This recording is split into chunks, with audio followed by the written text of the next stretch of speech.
Hello and welcome back to KU All Access. I'm Derek Lambert. And I'm Ryan Snyder. This week, continuing coverage on the Health and Fitness Center, a story that began at the beginning of the semester. And we'll show you an important website for college students. Following up our coverage on the damage to the Health and Fitness Center floor, the HFC 3-court area was devastated to flooding earlier this year. The area has been under repair for the past month and students have not been able to use it. But the courts are expected to be done by the beginning of May in time for commencement ceremonies. A new manufacturer has provided the courts with a different design that will prevent future accidents. The system's designed so if there would be water on them in the future, which you never know, it'll hopefully be able to isolate itself so we could just repair a section as opposed to having the entire courts offline like we've had to do this time. So there's no guarantees, but it's just a better system, more durable in that way. The latest news in politics comes from right here on campus as the Student Government Association is changing for the next school year. As it stands right now, the Senate is made up of a representative from each club and organization on campus. Next year, SGA will experience changes in its structure. KU All Access talked with Vice President of Marketing and Events, Maggie McKenna, about the changes. So we were thinking that we are now going to have a representative, well, two representatives from each class. So 2 freshmen, 2 sophomores, 2 juniors, 2 seniors, an alumni student, a commuter student, and a non-traditional student be the new Senate. So they will be representing the student body of Quincy University. Student government also gave KU All Access the rundown on what to expect for the voting process, which is happening now. On Thursday, April 21st, packets to run are due and voting opens at noon. Voting runs until the following day, Friday, April 22nd at 8 p.m. Results will be announced on Tuesday, April 26th, and the new officers will be sworn into office on Tuesday, May 3rd. Over the past several shows, we have discussed seniors and their next step in life. One way to help find that next step is through the widely used website, LinkedIn. Companies now use the internet as another tool to find possible new employees. For graduating seniors, or any college student for that matter, should use LinkedIn as a way to connect with future employers. Setting up your profile is easy and it serves as an online resume that could lead to a good job. Managers will look at your Facebook and your Twitter and your Instagram and your accounts, but when they get serious about you and they do want to know your work history and what your skills are, they're going to turn to LinkedIn. And I do know that a lot of companies use LinkedIn to post jobs. After coming a long way from home, senior Oswald Silvestre has seen the fruits of his labor during his time here at Quincy starting to pay off. The Miami native is a double major in finance and sports management, and starting this summer, he begins working for the company Prospect Select. Oswald will begin working in St. Louis, but hopes to one day move back to his home of Miami and begin to expand the business westward, starting specifically in the Midwest. What I'm going to be doing this summer in particular is pretty much just shadowing, finding all the insides of the business, and essentially in the long term more like next year by this time, I want to the goal is to set up my own essentially branch off the business here in the Midwest. If you're 21 and older and looking for a night of elegance and class, then you may want to get tickets to this event. The Senior Wine and Cheese event will take place Friday, May 6th in the Hall of Fame room from 7 to 11. This year, there have been some changes to the event.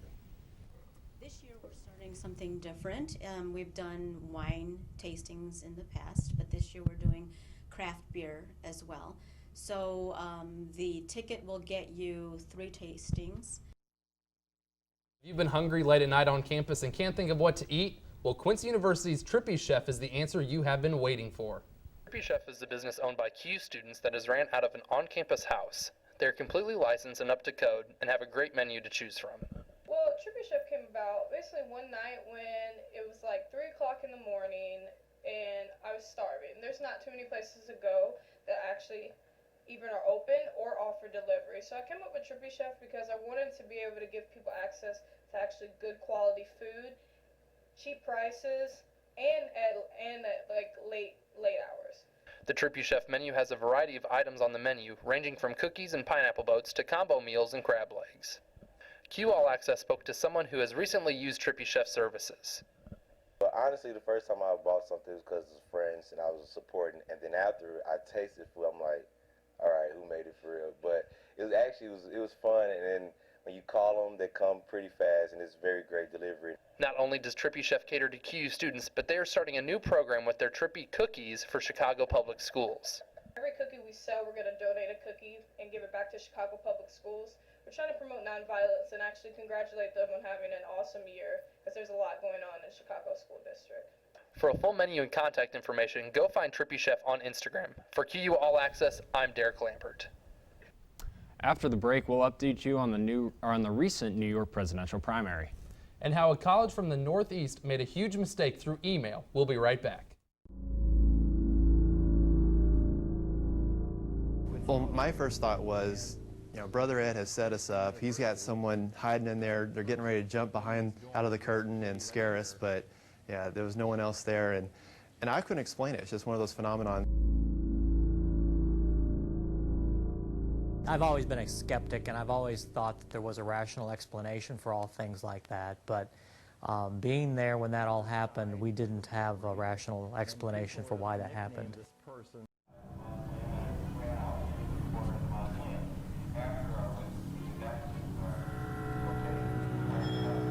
There was. Did you hear it? Oh my God. Can I hear it?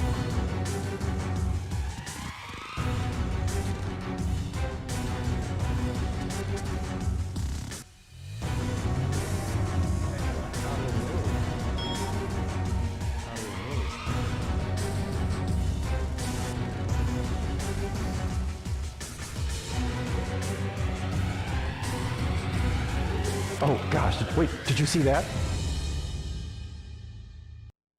It isn't a building.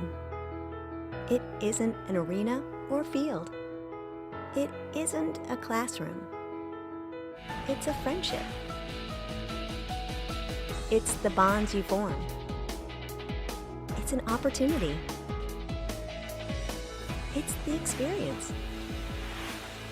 It's a cute thing. Schedule your visit today. Yes. Growing up, I had one deaf friend, and that was the only deaf person I knew before coming to school here at QU. And now I regularly get to hang out and socialize with the deaf community, which has been awesome. Sign language isn't exactly like learning another spoken language, because you use your body, facial expressions, your hands are your instruments. So it is definitely learning a new language. It has its own grammar and syntax and everything. It's not exactly like English like a lot of people think it is.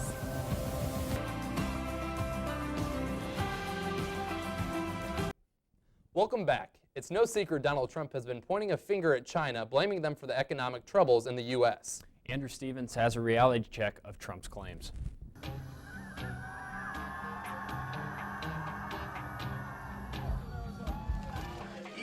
They've taken everything. Republican presidential frontrunner Donald Trump blames one country repeatedly for the US's economic woes.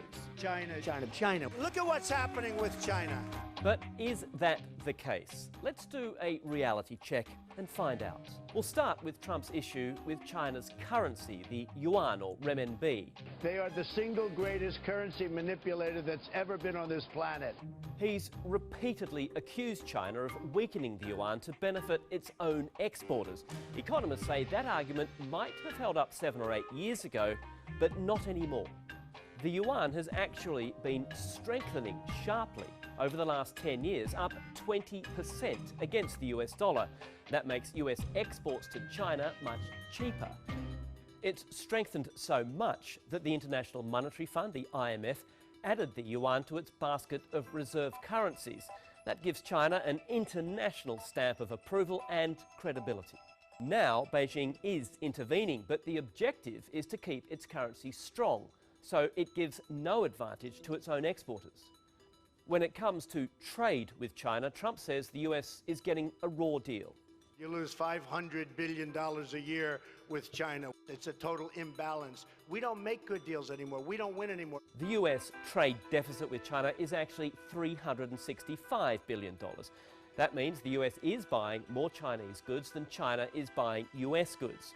The deficit is at a record high, but the balance has been like that for the last 30 years. Now, staying with trade, Trump says the only way to fight this imbalance is by slapping a 45% tax on Chinese goods exported to the US. You're open to a tariff. I'm totally open to a tariff. This threat is aimed at Chinese companies but would hurt American consumers. Economists say a higher tax means a bigger price tag for goods that come from China. What's more, economists are unanimous in saying this could lead to retaliation by China, which would trigger a global trade war. And that wouldn't be in the interests of anyone. Andrew Stevens, CNN, Hong Kong. Hillary Clinton got a big boost in the race for the Democratic presidential race, thanks to a strong win in New York. But Senator Bernie Sanders says his fight's not over yet. Jeff Zeleny reports. The race for the Democratic nomination is in the home stretch and victory is in sight. Hillary Clinton looking ahead. A triumph at home in New York, cementing her position once again as the likely Democratic nominee. An intense battle with Bernie Sanders suddenly giving way to an olive branch. And to all the people who supported Senator Sanders, I believe there is much more that unites us than divides us. Sanders insists he's not going anywhere, telling supporters in a fundraising appeal today, "We still have a path to the nomination, and our plan is to win the pledged delegates in this primary." But just saying it doesn't make it so. The math, always a challenge, is now a firm roadblock for Sanders. Those big crowds who rallied across New York raised expectations for a punishing 16-point defeat. Tonight, Clinton leads by 253 pledged delegates. With superdelegates, she moves even closer to the magic number of 2383 needed to clinch the Democratic nomination. Sanders' advisors concede the campaign fell short. We're a little farther behind in delegates than we hoped to be.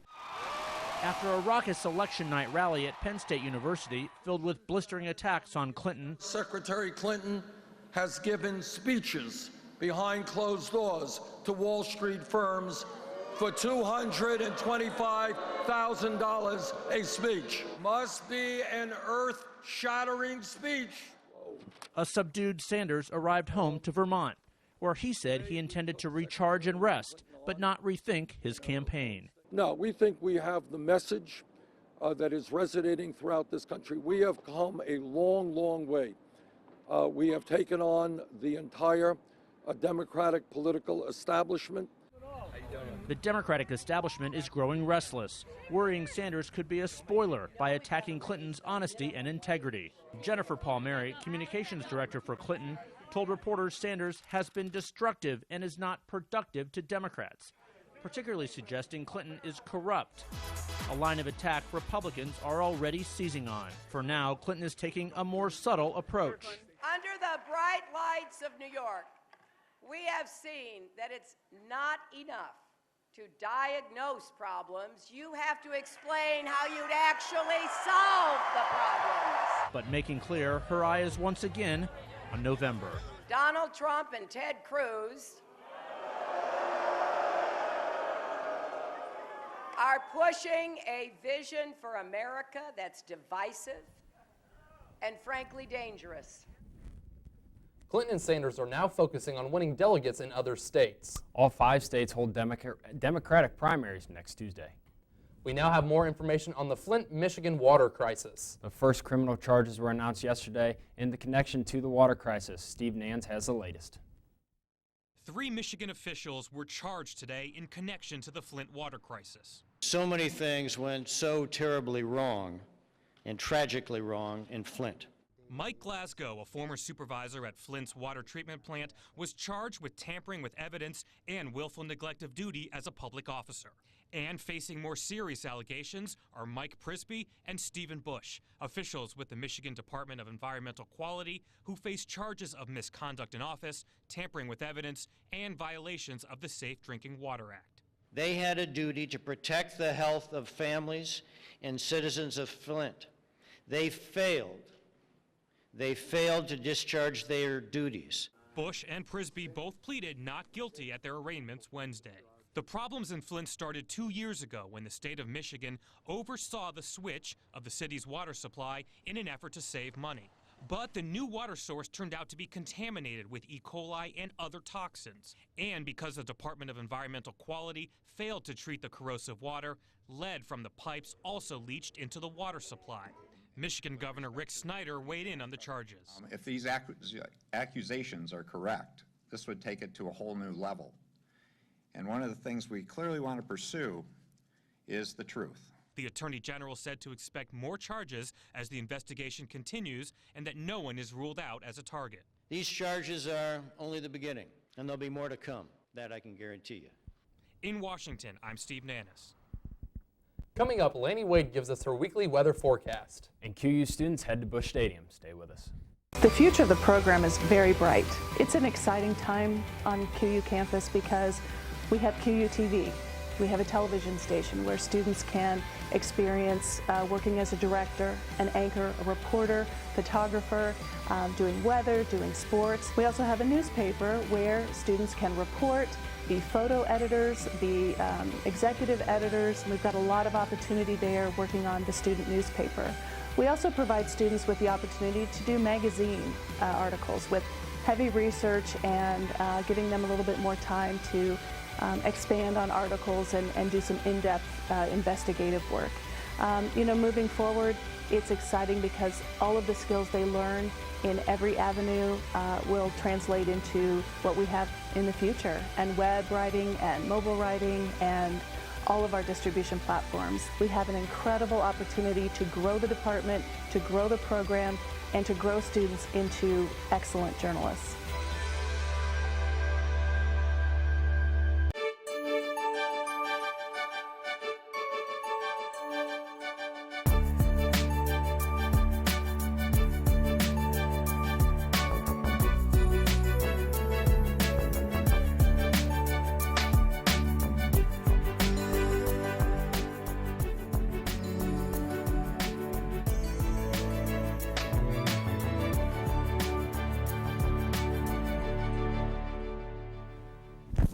Welcome back. This past weekend in Quincy was full of beautiful weather. But the last few days it hasn't stopped raining. We now look to Laney Wade for her extended weather forecast. Laney? It seems as though the gray clouds have been around campus for the past few days, but you just gotta admit that the temperatures have just been beautiful. Even with this stormy weather, it has been beautiful. As you can see, people are still taking their umbrellas out and getting out there as they should, because the rain is going to stick around for a little while. But that's okay, because this weekend is going to be beautiful once again, and the clouds are going to disappear and everything's going to be all right. So on Friday, we're going to be partly cloudy, but we are going to reach a high of 67.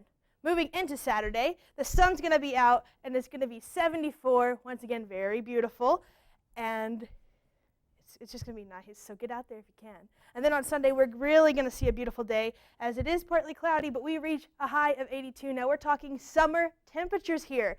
Like, that's amazing. So if you've got anything to do, get out there and do it Saturday and Sunday, because the weather is awesome. And looking back in the farther into the week, on Monday, we do have a thunderstorm possible, so do grab that umbrella on your way out, but we're still going to be at nice temperature of a high of 78. Then going into Tuesday, it's partly cloudy. Looks like that rain cooled us off just a little bit, but we still will reach a high of 72. Then on Wednesday, there will be chances of storms, and we're still a little cooler than normal, but you can't complain with the high reaching 70. And then on Thursday, there is going to be an overcast of clouds, but not to worry. The sun may not be out. You may not be able to see it, but you will feel the warmth as our high reaches 77. If you're going to do anything, do it this weekend while it is beautiful outside. That about wraps it up for this weekly Hawks forecast. I'm Laney Wade, throwing it back to you guys at the desk. The State University of New York at Buffalo is dealing with a little email problem. The school mistakenly sent out 5,000 emails. Rachel Mongovi reports. I would be pretty mad, if being honest. I know if I got one and I didn't get in, I would be pretty upset. The University at Buffalo is in hot water after the school mistakenly sends out more than 5,000 acceptance letters. School officials say the mistake was made when an incorrect email list was generated from an applicant database. Within 3 to 4 hours of the discovery, the applicants were emailed a letter of explanation, including the university's sincerest apologies. There's nothing really you can do. Like, you can't just grant them all acceptance letters just because they made that mistake. But, I mean, they apologized. Unfortunately, you can't say, oh, accept all the people you said to, but I mean, just apologize, and get your stuff together. University officials declined to go on camera but issued a written statement saying all the applications are still under review and the students are still being considered for acceptance by the university. But a current UB student says he also got an email by mistake the same day, but this time it was terminating his financial aid. I got an email on Friday at about 5:30 saying that my financial aid was canceled. My account went into a negative balance. Did they tell you that it was a mistake? They told me after I emailed them, yeah. It's unclear how many students received the financial aid email and if it's related to the acceptance letter emails. But the university says it's taking immediate steps to ensure this type of error doesn't happen again. I would be pretty mad, if we're being honest. Coming up on QU All Access, we'll update you on how the QU Hawks did this past week. And on an experience of a lifetime for one QU student. We'll be right back. Join me, Coach Marty Bell, head basketball coach of the Quincy University Hawks, live from Chicks on the River every Monday night at 6:30 p.m. or on ESPN 1440 for the Coach Marty Bell Show. Hear from our coaches and players as Ben and I recap the previous games and preview our upcoming opponents. Grab your friends and family and come out to Chicks on the River for a great meal and meet the Hawks. QU men's basketball, Chicks on the River, and ESPN 1440, a winning combination. And as always, it truly is. Come support your Quincy University baseball team this season. The Hawks compete in the NCAA Division II Great Lakes Valley Conference. Cheer them on as they play for a conference and national championship. Come see the new renovations at QU Stadium. The turf infield gives the Hawks a great playing surface. Come out and have some fun and support the QU Hawks baseball team this season. For more information on the QU Hawks baseball team, go to QUHawks.com and click on the Sports tab and select Baseball. Welcome back to QU All Access. Some QU students got to experience their first Major League Baseball game. We now turn it over to Carly Betancourt for the details. Carly? Thanks, guys. Geographically, the St. Louis Cardinals would be considered Quincy's home team. This past weekend, a group of students had the opportunity to go to a home Cardinals game in St. Louis. The game was against the Cincinnati Reds and kicked off at 1:15 Saturday afternoon. The students loaded onto the bus and made their way to Busch Stadium. This was the first time ever that some people got to go to the Cardinals game. Senior Tatiana Peck stated that for $25, you really get an amazing experience, and she highly recommends this for other students in the future.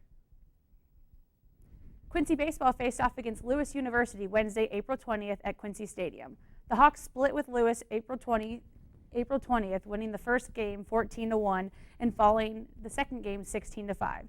Braden Scholl killed it on the mound, tossing 6 innings of 2-hit shutout baseball, allowing 2 walks, with Bryn Martinez singling through the left side to send Justin Bletchell home. Dominic Miles hit a double to left center to bring David Hayes and Martinez across the home plate. The Hawks host Maryville University Saturday, April 23rd at noon. This past weekend was a busy one for the Hawks. Men's volleyball wrapped up their season in a quarterfinal match against Loyola Chicago, where they fell in 3 games. Ian Lawson led the Hawks with 13 kills, and Jared Kelso added 11 of his own. Men's tennis grabbed a tournament spot with a 7-1 win over William Jewell. They won all 3 doubles matches, and Patrick Kuehl won in singles. For the women, Amy Kuehl and Sydney Lynch won a pair of doubles matches, with Lynch also winning a singles match. Elizabeth Coenzi also won a singles match for the Lady Hawks. Golf completed their season at a GLVC championship, finishing 14th overall, with junior Joseph Powell leading the way with a 14 over par 230. Powell finished 44th overall. Softball celebrated senior night but fell to USI 10-2 in the first game and 9-1 in the second. Samantha Ledbetter hit her 6th home run of the season. Coming up this week in sports, softball competes against St. Joseph's in Indiana April 23rd. Men's and women's tennis heads to Springfield, Illinois to play UIS on April 25th, and track and field competes in Rolla, Missouri for the Dewey Allgood meet. For more Hawk updates, tune in next week for your QU All Access. Thanks, Carly. Coming up, we have shocking video of a bulldozer grudge match in China and a woman jumping in a zoo's tiger exhibit. You don't want to miss these unreal images in our producer pick of the week. Stay with us. QUTV is more than a news outlet. 1 in 5 undergrads work at least 35 hours a week, year-round. Students involved with QUTV learn life lessons, create lasting memories, and gain the experience needed to succeed in future careers. Students need to be involved with QUTV as a viewer or as a participant because we need to know what's going on around our campus. Knowledge is powerful, and QUTV News serves to inform not only the students, but the Quincy University community as a reliable and powerful news network.